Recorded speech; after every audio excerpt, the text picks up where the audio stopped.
राधे राधे दोस्तों। आज हम आपको सुनाएंगे एक गरीब औरत की कहानी। अगर आप हमारे चैनल पर नए हैं तो प्लीज़ हमारे चैनल अपनी संस्कृति को लाइक करें, सब्सक्राइब करें और शेयर करें। बहुत समय पहले की बात है। विराट नगर नाम का एक राज्य था जिसमें रमा देवी नाम की एक गरीब महिला अपनी बेटी राधा और अपने सास ससुर और पति के साथ रहती थी। उसके परिवार की स्थिति बहुत ही दयनीय थी क्योंकि वह बहुत गरीब थे। उसके पति मजदूरी करते थे जिससे कि उनके भोजन का जुगाड़ हो जाता था। मजदूरी कभी मिलती थी और कभी नहीं भी मिलती, इसलिए कभी कभी तो भरपेट भी भोजन उन्हें नसीब नहीं हो पाता था और उनके बच्चे सहित पूरे परिवार को भूखे पेट ही रहना पड़ता था। रमा देवी को अपनी भूख की चिंता तो नहीं होती थी, परंतु अपनी बेटी और वृद्ध सास ससुर को भूखा देखकर उसका दिल बहुत जोर जोर से रोता था। इसलिए वह भी समय निकालकर आस पड़ोस के घरों में कुछ ना कुछ काम करने के लिए चली जाती, जिससे उसकी कुछ आमदनी हो जाती थी। वह जंगल से लकड़ियां भी चुनकर लाती, पत्ते चुनकर लाती, जंगली फल फूल कंदमूल भी लेकर आती और कुछ बेच देती, कुछ अपने घर के काम में ले लेती। एक दिन रमा देवी जंगल में लकड़ियां चुन रही थी। लकड़ियां चुनकर उसने एक किनारे पर रख लिया। उसके बाद वह फल और कंदमूल की तलाश करने लगी जिससे वह अपने परिवार के भोजन के काम में ला सकती थी। उसने ले जाने के लिए फल और कंदमूल इकट्ठा किए और गट्ठड़ बांध लिया। अब वह कुछ औषधि वाले पौधे और उनकी पत्तियां और जड़ फूल इकट्ठे कर रही थी, क्योंकि औषधियों वाले पौधे और फल फूल इकट्ठे कर कर वह उस नगर के वैद्य जी को दे देती थी, जिसके बदले उसे वैद्य जी या तो अनाज दे देते थे या साथ ही उसके परिवार में यदि कोई बीमार हो जाता तो उसका इलाज वे बिना पैसे लिए कर देते थे। क्योंकि वह जड़ी बूटियां आदि जंगल से लाकर वैद्य जी को देती थी, तो इसलिए वे दवा के पैसे भी रमा देवी से नहीं लेते थे। वह जब भी वन में जाती, जंगल में जाती, तो औषधीय पौधों के जड़ी पत्ते और बूटे इकट्ठा करना नहीं भूलती थी वैद्य जी को देने के लिए। जड़ी बूटियों को खोजते हुए वह थोड़ी दूर जंगल में आगे निकल गई। तभी अचानक उसकी दृष्टि एक पेड़ के नीचे सो रहे एक युवक पर पड़ी। उसे बड़ा आश्चर्य हुआ। इस प्रकार राजसी वस्त्र पहने हुए यह अकेला युवक यहाँ क्यों सोया हुआ है? वह थोड़ी हिचकिचाती हुई सी उस युवक के पास तक गई। उसे उसकी स्थिति देखकर ऐसा लगा कि जैसे वह सामान्य नींद में नहीं है, उसे कोई समस्या है। उसने उसे हिलाकर उठाना चाहा, परंतु वह यूं ही पड़ा रहा। तब उसने उसे कुछ अधिक जोर से हिलाया और कहा, क्या बात है बाबूजी, अकेले जंगल में आप क्यों सो रहे हैं? परंतु वह अब भी यूं ही पड़ा रहा। अब वह बहुत घबराई। उसने युवक के नाक के पास हाथ रखा, लेकिन सांस तो चल रही थी। फिर उसका मुंह खोलकर देखा तो उसे लगा जैसे उसके दांत ऊपर नीचे कस के बंद हुए हैं। अर्थात वह युवक बेहोश था। वह कैसे वहां पर आया वह नहीं समझ पा रही थी। वह थोड़ी घबरा गई। उसने अपने पास चुने हुए औषधीय पत्तों में से एक पत्ता निकाला, क्योंकि वह वैद्य जी की कृपा से थोड़ा बहुत ज्ञान उसे हो गया था। उसके आधार पर उसने एक पत्ता चुनकर निकाला और उसे अपने हाथ पर मसलकर उसका रस उस युवक के मुंह में डाल दिया। साथ ही पास में एक तालाब था, उसमें अपने आंचल को भिगोकर लाई और एक पत्ते को मरोड़कर उसमें पानी ले लिया। उस पानी का छींटा उसके जो व्यक्ति बेहोश था उसके सिर और चेहरे पर मारने लगी। अपने भीगे हुए आंचल से उसके हाथ पांवों को अच्छी तरह से सहलाया। थोड़ी देर बाद युवक ने आंखें खोल दी। रमा देवी को देखकर वह चौंक कर उठ बैठा और पूछा, आप कौन हैं? इस इतने घने जंगल में कहाँ से आई हैं? रमा देवी कहने लगी, वही तो मैं आपसे पूछना चाहती हूँ। आपके कपड़े देखकर मुझे ऐसा लग रहा है आप किसी बड़े परिवार के दीपक हैं, परंतु इस घने जंगल में इस तरह अकेले कैसे आए? और आप बेहोश पड़े हुए थे, ऐसा कैसे हुआ? क्या आपके साथ कुछ गलत हुआ है? कोई हादसा हुआ है? युवक ने कहा, मेरा नाम सुमेर सिंह है। मैं विराट नगर के राज्य का राजकुमार हूँ। मैं यहाँ भ्रमण और शिकार के लिए अपने दोस्तों के साथ आया था, परंतु एक हिरण के पीछे मैं उसका पीछा कर रहा था और पीछा करने में लगा हुआ था कि मैं रास्ता भटक गया। मेरे सभी साथी कहीं पीछे छूट गए। मुझे बहुत प्यास लगी थी। मैं पानी की तलाश में इधर उधर घूम रहा था। मेरा घोड़ा भी भूख प्यास से व्याकुल था, तो मैंने घोड़े को खाने के लिए कुछ पत्ते तोड़कर दे दिए। मैंने एक जगह उसको बांध दिया और स्वयं पानी की तलाश में भटक रहा था। मुझे रास्ता नहीं मिल रहा था और पानी भी नहीं मिला। मेरे साथी भी कहीं दूर छूट गए। शायद वह भी मुझे खोज रहे होंगे। और इसी प्रकार भटकते भटकते मैं जाने कब गिर गया, मुझे इस बारे में कुछ पता ही नहीं चला। मेरा घोड़ा कहाँ है और मेरे साथी मित्र कहाँ हैं, यह भी मुझे नहीं पता। परंतु मैं यदि बेहोश था तो होश में कैसे आया? रमा देवी ने कहा कि मैं यहाँ कुछ औषधीय पत्ते इकट्ठा करते करते आई थी, जो मैं वैद्य जी को देती हूँ। वैद्य जी की कृपा से मुझे थोड़ा बहुत औषधीय ज्ञान हो गया है, इसलिए मैंने आपको बेहोश देखकर एक औषधीय पत्ते को मसल कर आपके मुंह में डाला था, क्योंकि आप बेहोश थे और फिर सरोवर भी पास ही था। वहां से पानी लाकर आपके ऊपर छींटा मारा और आपके हाथ पैरों को भीगे हुए आंचल से सहलाया। तब आप होश में आ गए। मुझे खुशी है कि मेरे देश के राजकुमार के लिए मैं कुछ कर पाई। मैं आपके देश की ही हूँ। मैं जानता हूँ, सुमेर सिंह ने कहा। क्या मैं आपको माँ कह सकता हूँ? मेरी माँ जिस तरह से मेरी सेवा करती, आपने बिल्कुल उसी तरह मेरी सेवा की है, उसी तरह से मेरी चिंता की है। मेरी सेवा और चिंता करने के कारण आप मेरे लिए माँ समान हैं, मेरे लिए पूजनीय हैं। आपके कारण ही मैं स्वस्थ हो पाया हूँ, इसलिए मुझे अनुमति दीजिए कि मैं आपको माँ कह सकूं। रमा देवी बोली, भला मैं किस योग्य हूँ? मैं तो एक साधारण सी मजदूर गरीब महिला हूँ। यदि आप राजकुमार मुझे माँ कहेंगे तो यह तो मेरे लिए बहुत ही सौभाग्य की बात होगी। रमा देवी ने जो राजकुमार से कहा, परंतु आपके लिए तो यह ठीक बात नहीं होगी। अगर आप मुझ गरीब मजदूर महिला से माँ कहेंगे तो आपकी तो जग में हंसाई हो जाएगी। यदि आप गरीब मजदूर महिला को माँ कहें तो आपको तो बड़ी बड़ी परेशानियां झेलनी पड़ सकती हैं कि राजकुमार ने देखो किस गरीब को माँ कह रहा है। सुमेर सिंह कहने लगा, नहीं माँ, माँ तो सिर्फ माँ होती है, वह गरीब नहीं होती, वह कभी गरीब हो ही नहीं सकती, इसलिए मैं आपको माँ ही कहूँगा। क्या आप मुझे बाहर निकलने का रास्ता दिखा सकती हैं? रमा देवी बोली, क्यों नहीं, पहले तो आपके घोड़े को तलाश कर लो। मैं आपके घोड़े को तलाश करके अभी आती हूँ। सुमेर सिंह कहने लगा, मैं भी आपके साथ चलता हूँ। हम दोनों मिलकर आसानी से घोड़े को ढूंढ लेंगे, क्योंकि मुझे कुछ अंदाजा है कि मैंने अपने घोड़े को कहाँ बांधा था। रमा देवी और सुमेर सिंह दोनों मिलकर घोड़े की तलाश करने लगे। कुछ दूर चलने के बाद उन्हें घोड़े की हिनहिनाहट की आवाज सुनाई दी। आवाज की दिशा में जब वे दोनों पहुंचे तो देखा घोड़ा उन्हें बंधा हुआ दिख गया। वह भी बेचैन था, भूख प्यास से व्याकुल था। सुमेर ने उसे खोला और रमा देवी के मार्गदर्शन से सरोवर तक उसे लेकर गया और उसे पानी पिलाया और खुद भी पानी पिया। फिर पेड़ के कुछ ताजे पत्ते तोड़कर अपने घोड़े को खाने के लिए दिए।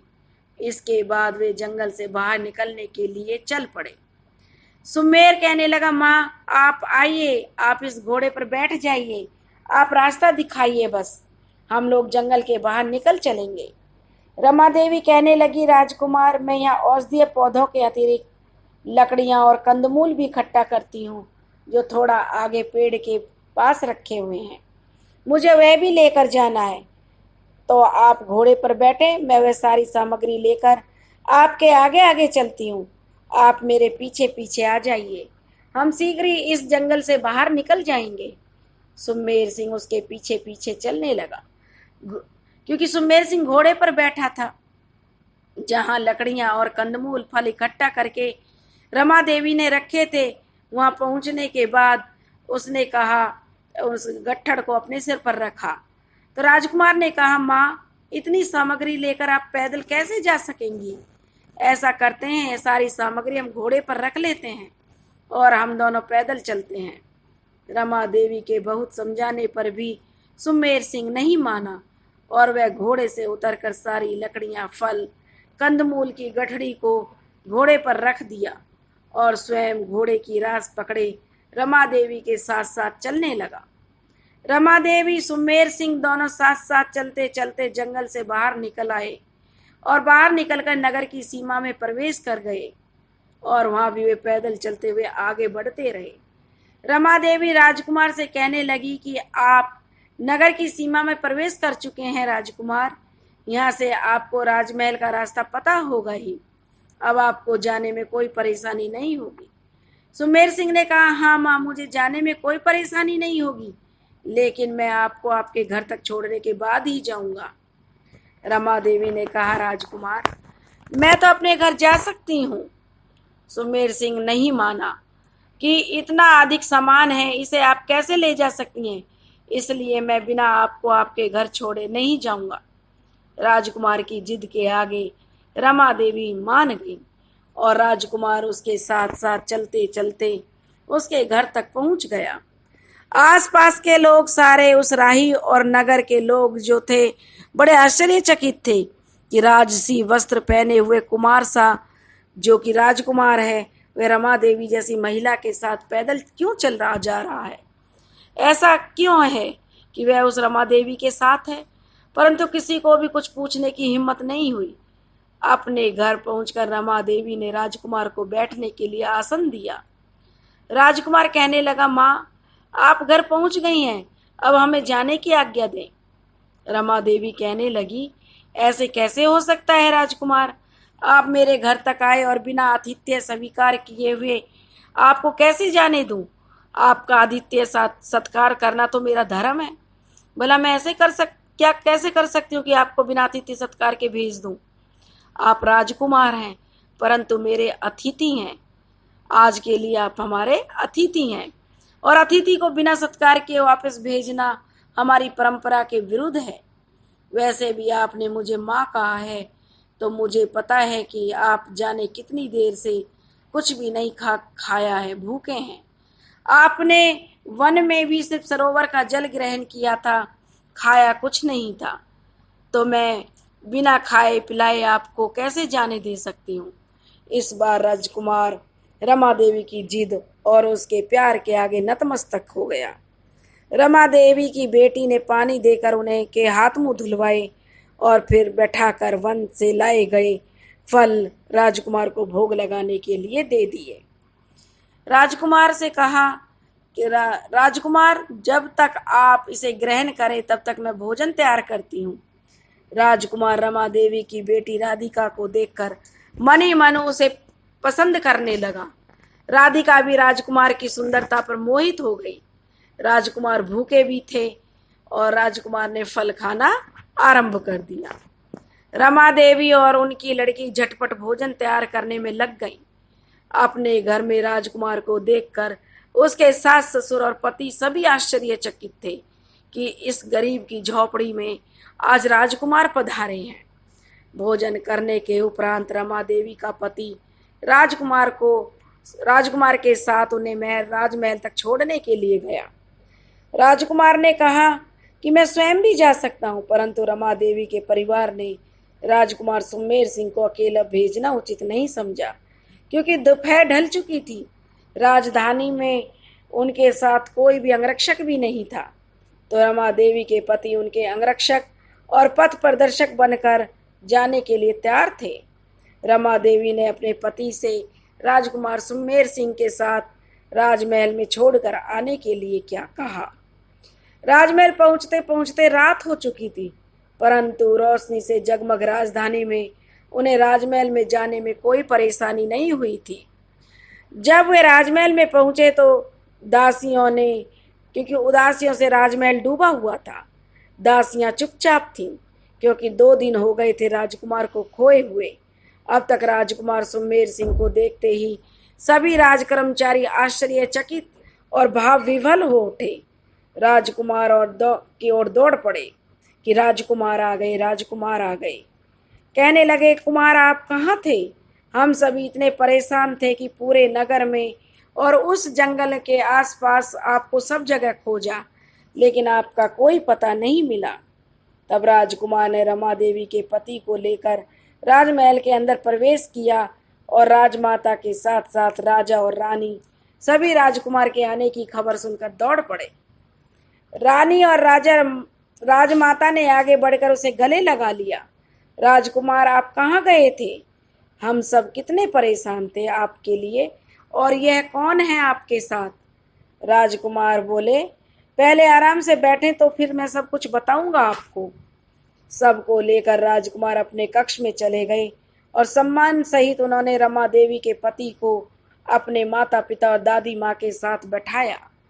फिर कहा, दादी माँ, पिताजी, माता जी, यह वह महान महापुरुष है जिनकी पत्नी के द्वारा मेरी जीवन की रक्षा हुई थी, वरना मैं यहाँ आज वापस नहीं आ पाता। यह सुनकर सभी रमा देवी के पति की ओर बहुत श्रद्धा और प्यार से देखने लगे और उन्हें धन्यवाद देने लगे। राजकुमार ने उन सभी को जंगल में घटी अपने साथ की घटना की जानकारी दी।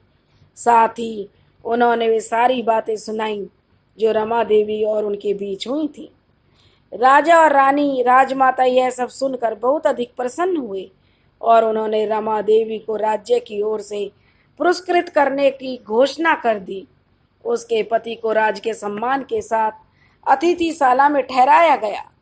अगले दिन रमा देवी के पति को उपहारों के साथ बड़े से रथ में बैठाकर उनके घर भेजा गया।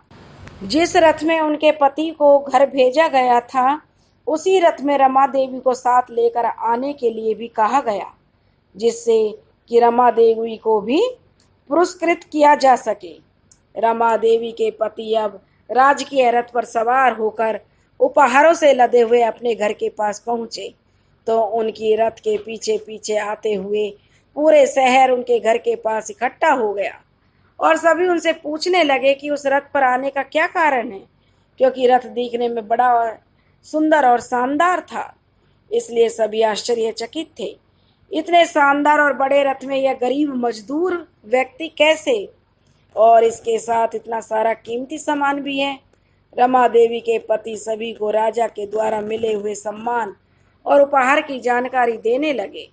उसका कारण भी उन्होंने बताया और साथ ही अगले दिन रमा देवी को इसी रथ से राजधानी जाना है, जहाँ राज दरबार में राजा उन्हें जो पुरस्कृत करने वाले हैं, यह भी उन्होंने सभी नगरवासियों को बताया। यह सुनकर सारे लोग आश्चर्यचकित हुए बिना नहीं रहे। फिर रमा देवी के पति ने उन्हें विस्तार से जंगल में राजकुमार के मिलने और रमा देवी के द्वारा उनकी चिकित्सा कर उन्हें जो स्वस्थ करने की पूरी घटना सुनाई। सभी नागरिक रमा देवी की बड़ी प्रशंसा करने लगे। वे उनकी भूरी भूरी प्रशंसा कर रहे थे। वे सभी बहुत खुश थे कि उनके नगर की एक महिला जो राजा के द्वारा पुरस्कृत की जाएगी, उसमें नगर का नाम होगा कि देखो, किसी ने तो राजकुमार के प्राणों की रक्षा की है। यह हम सब नगरवासियों के लिए गर्व की बात है।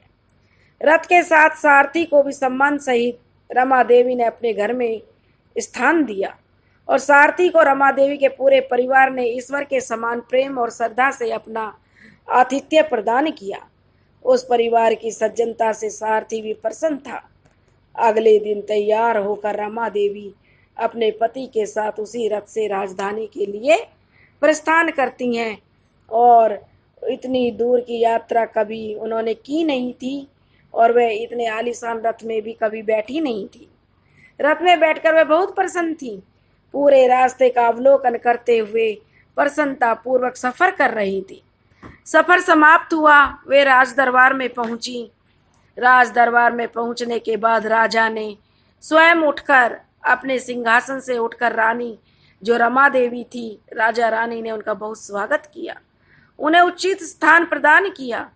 इसके बाद राजा ने रमा देवी और उनके चिकित्सा ज्ञान की और मनुष्य मात्र की भलाई करने की उनकी भावना के संबंध में राजा ने राज दरबार को जानकारी दी।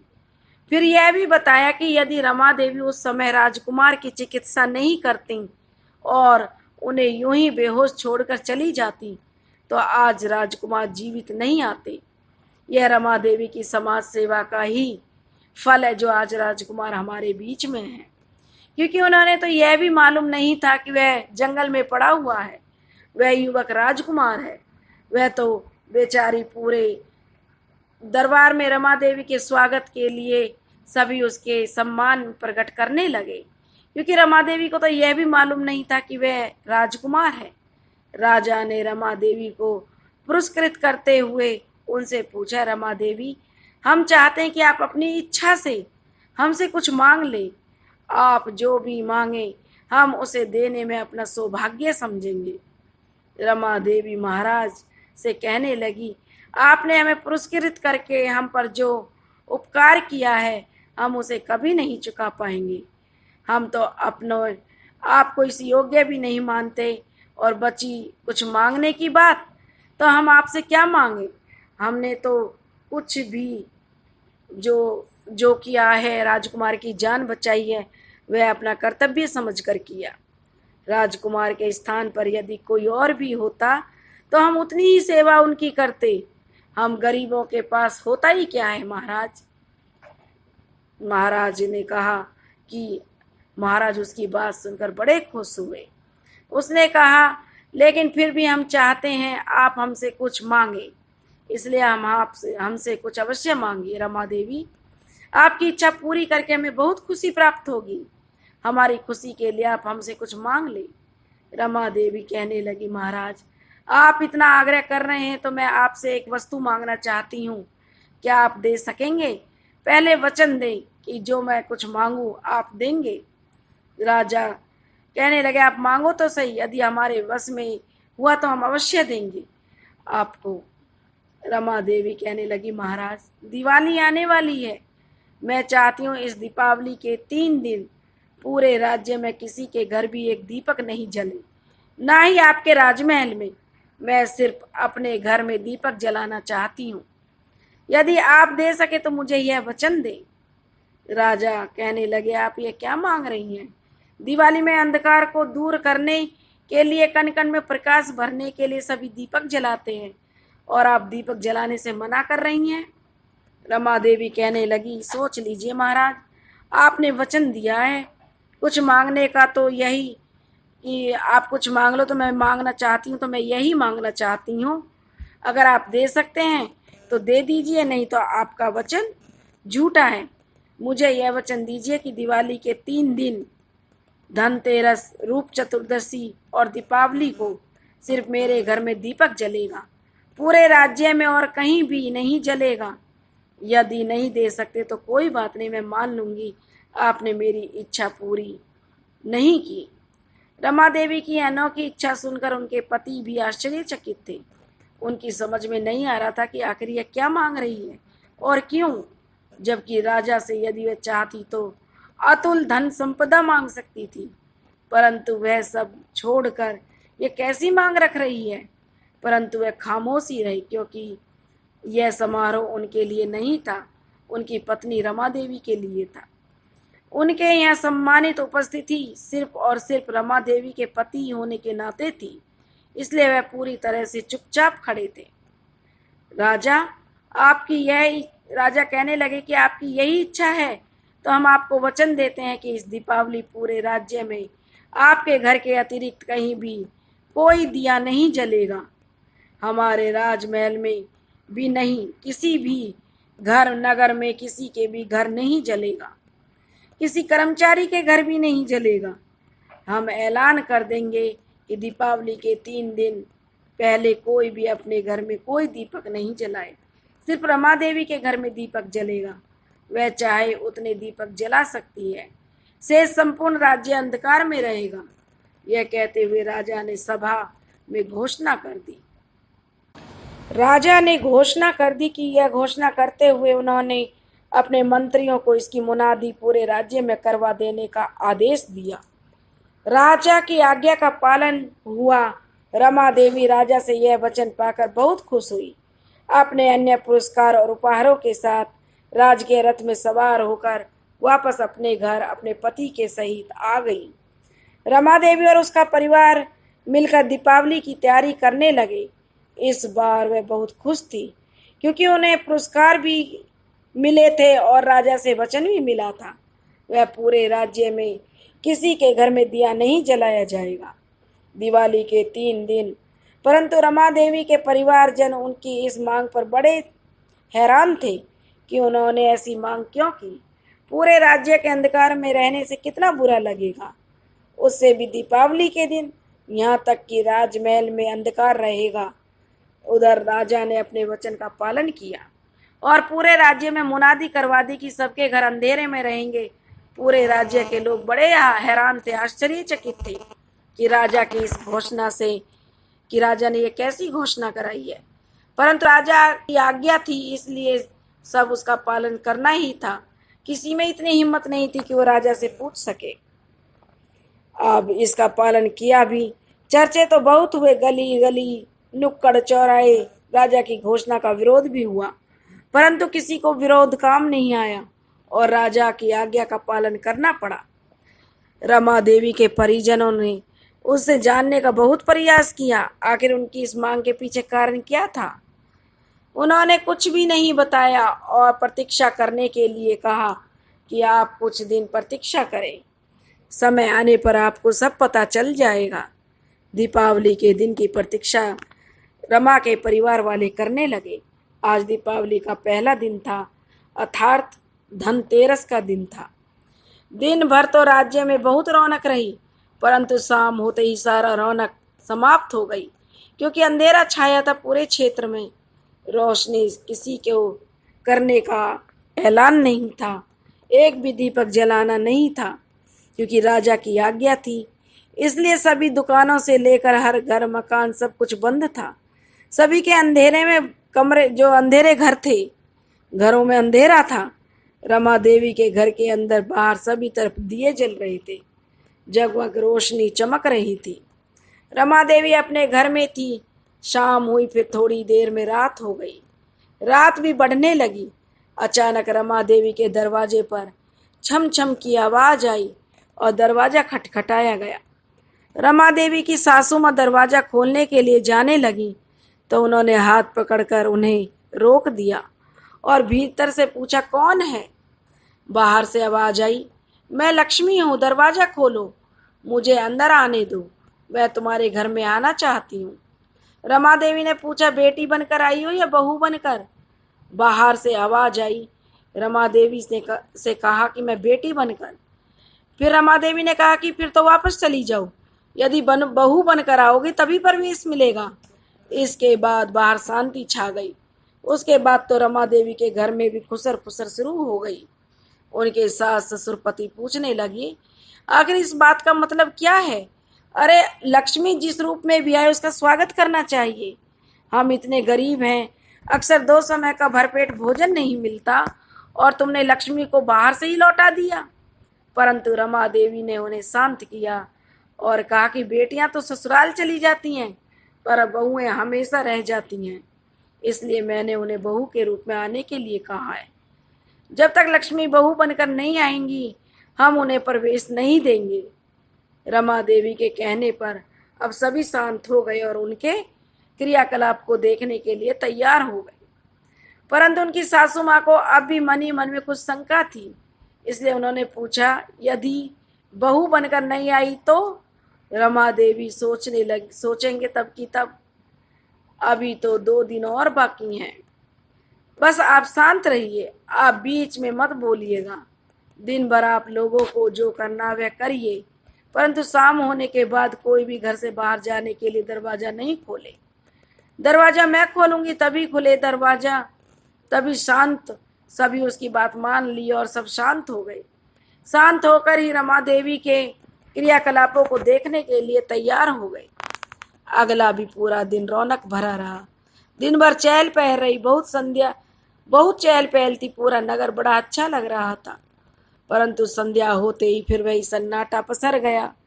किसी के घर में एक दीपक भी नहीं जला था, सिर्फ रमा देवी के घर में दीपक जले हुए थे।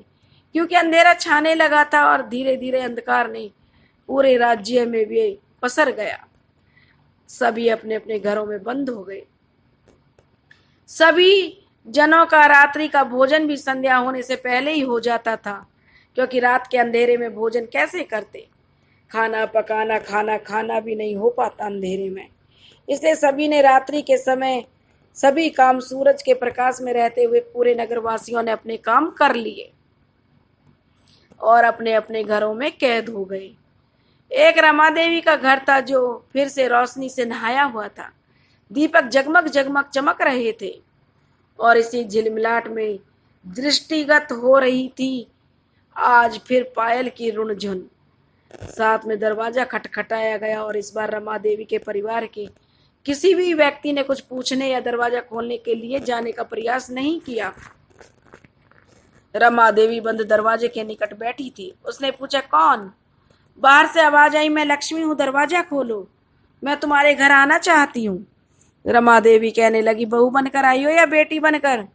बाहर से पुनः आवाज आई, बेटी, मैं तुम्हारे प्यारी प्यारी बेटी बनकर रहूंगी, मुझे अपनी बेटी बनाकर रखना। रमा देवी कहने लगी, नहीं, तुम वापस जाओ, यदि बहू बनकर आओगी तभी मैं तुम्हें प्रवेश मिलेगा मेरे घर में, नहीं तो मैं तुम्हें नहीं आने दूंगी। और बाहर से आती आवाज पुनः बंद हो गई। आज रमा देवी ने किसी से कोई प्रश्न नहीं पूछा, ना ही रमा देवी से किसी ने कोई प्रश्न किया।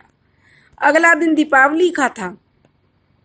राज्य में सब लोगों ने दिन के समय में पूजा उपासना कर ली थी, भोजन कर लिया था, और जिसका छूटा उनका तो रह ही गया, क्योंकि अंधेरे में कोई कैसे भोजन करता।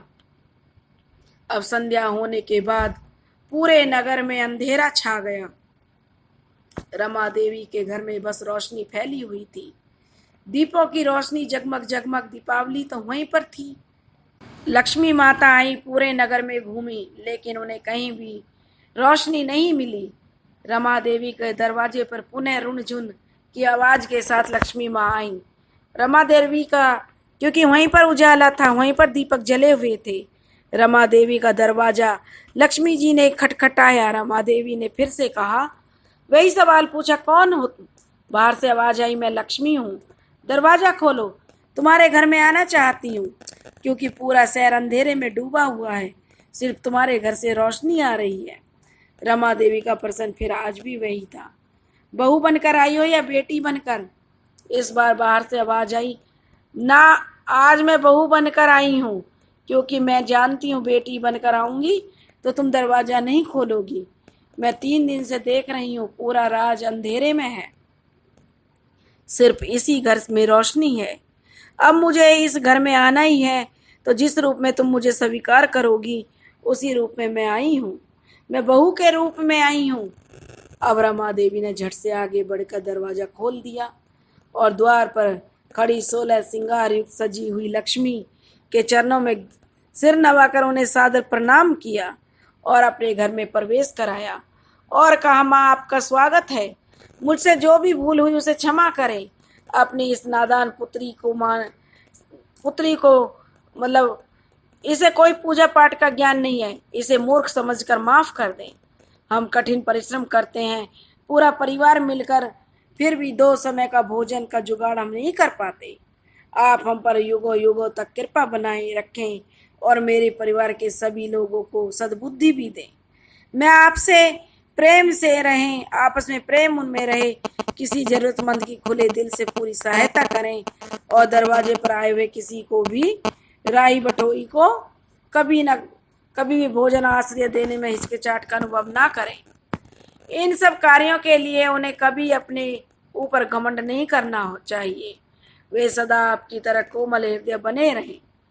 मुझे इतना आशीर्वाद दे। माँ लक्ष्मी ने अपना दाहिना हाथ उसकी ओर सीधा उठा दिया और कहा, तथास्तु, मैं तुम्हें तुम्हारे मांगे गए सभी वर देती हूँ और तुमने जो कुछ भी मांगा है उसके बाद तो मुझे तुम्हारे घर में युगों युगों तक स्थायी रूप में रहना पड़ेगा, क्योंकि जो सज्जन होते हैं, दूसरों की सहायता करते हैं, बिना गर्व किए हुए मैं उनके पास जाती हूँ। तुमने भी राजा से यह वचन लिया कि दीपावली के 3 दिन कहीं भी दिए नहीं जलेंगे। तुम्हारी सद्भावना के कारण मिले, वरना राजा ऐसा वचन कभी भी किसी को नहीं देते। और मैं भी तुम्हारे बार बार वापस करने लगी, तुम्हें वापस भेजने लगी, पलट कर तुम्हारे घर आती रही।